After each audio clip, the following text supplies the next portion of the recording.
This experiment is going to be about finding the spring constant of a helical spring and then finding the acceleration due to gravity. So, the theory behind this experiment is that when a spiral or helical spring is stretched by attaching a weight to it, it will undergo extension. So, you might all know Hooke's law and the equation for a spring mass system. So, you know F equals minus kx. So, the k in that equation is the constant we are going to find. So when you extend the mass slightly and release the spring, then the system executes simple harmonic motion, which is the type of motion where the acceleration is directly proportional to the displacement and happens in the direction opposing the displacement.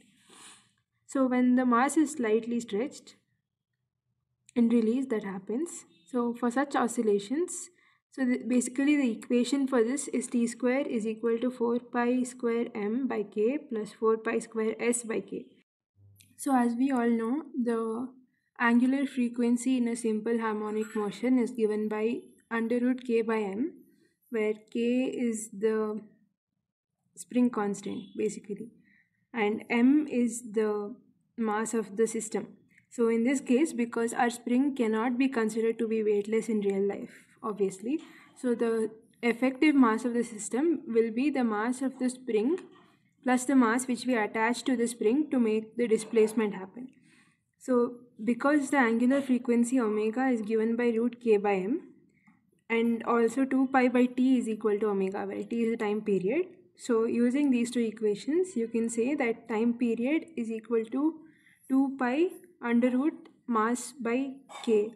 So but here the mass is actually equal to mass attached to the spring plus mass of the spring. So let mass attached to spring be capital M and mass of the spring be capital S. Then you will have T is equal to 2 pi root capital M plus capital S divided by K, which means when you square both the sides, you will have T square is equal to 4 pi square into M plus S. So for the first part of the experiment, you need to find the loading and unloading extension for this spring by taking a hanger like this with 4 weights, and firstly you note down the hanger mass, so that will be written on all of the hangers and the weights. You note that down and you start with loading. So you put the hanger on the spring and note down the extension caused by it. So once you note that down, so for example when I did the experiment it was 0.7. So once that's noted down, you add one mass. So you will have the mass written, note that down and add the mass to the spring.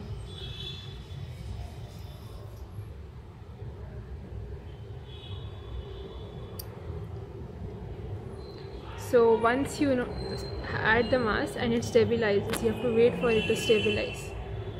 So once that happens, you can note down the extension produced like this. So it should be something like this.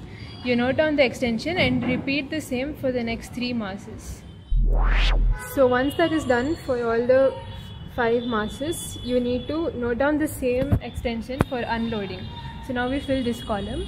Note down the same extension for the last mass, and as you add masses you have to keep adding the numbers. So W is the weight of the hanger, then you add the first mass, which was this, then add the second mass to the mass of the first mass and write it down. This would be simpler for you, but it doesn't matter how you write it as long as you understand.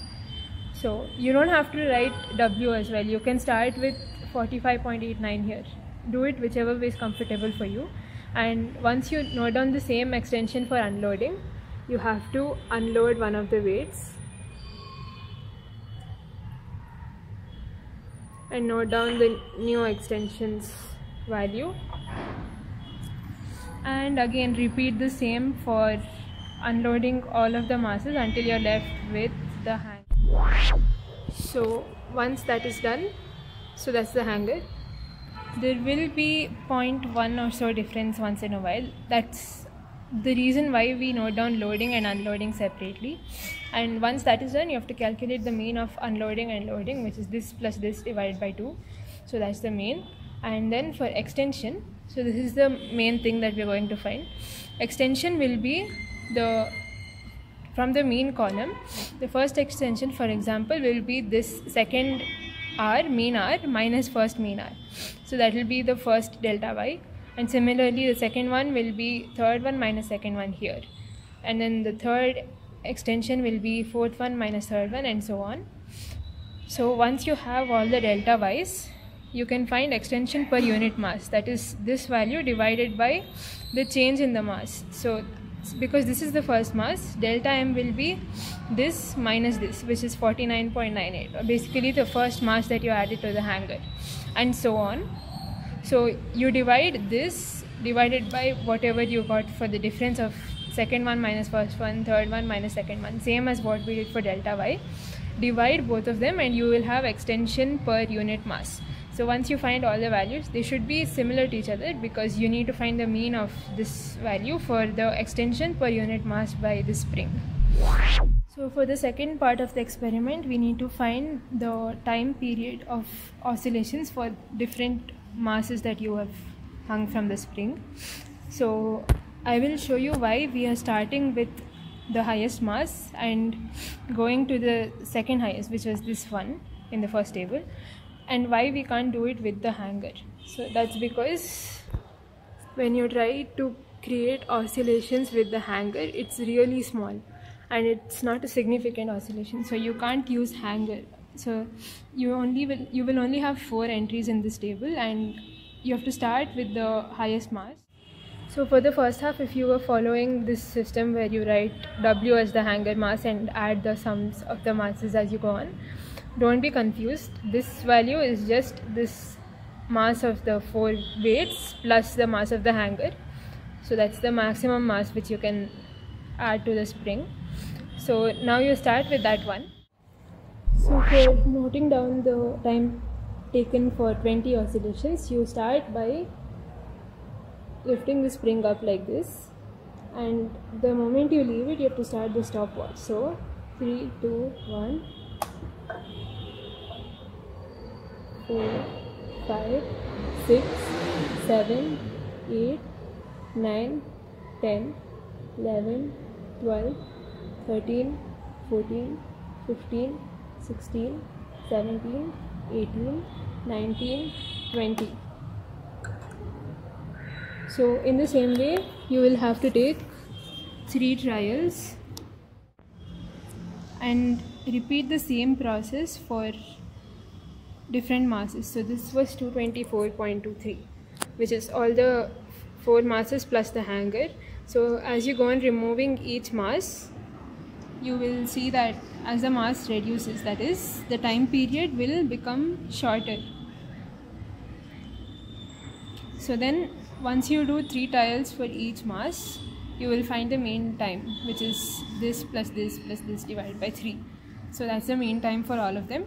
And then the time period will be time taken, which is this mean time, divided by 20, because we recorded for 20 oscillations. So that's the time period. The time period, as you can see, and as I will explain in more detail, as the mass decreases, the time period also decreases. And then for the purpose of calculations in graph, you have to find t square. So t square will be just this squared. So that's the tabular column for the second half of the experiment. Using the second table, we can plot a graph of t square on the y-axis, which is time period squared, and the mass on the x-axis. So when you find the slope of that graph, note that down, and also note down the mean value of E which we found from the first table. And once that's done, you can calculate the spring constant, which is k is equal to 4 pi square divided by the slope of the graph. So that is one half of the experiment finished. Then you have to find the mass of the spring, which is, now that will be written on the hanger of the spring in the lab. Just take that value and then you have to find effective spring mass, which is that divided by 3.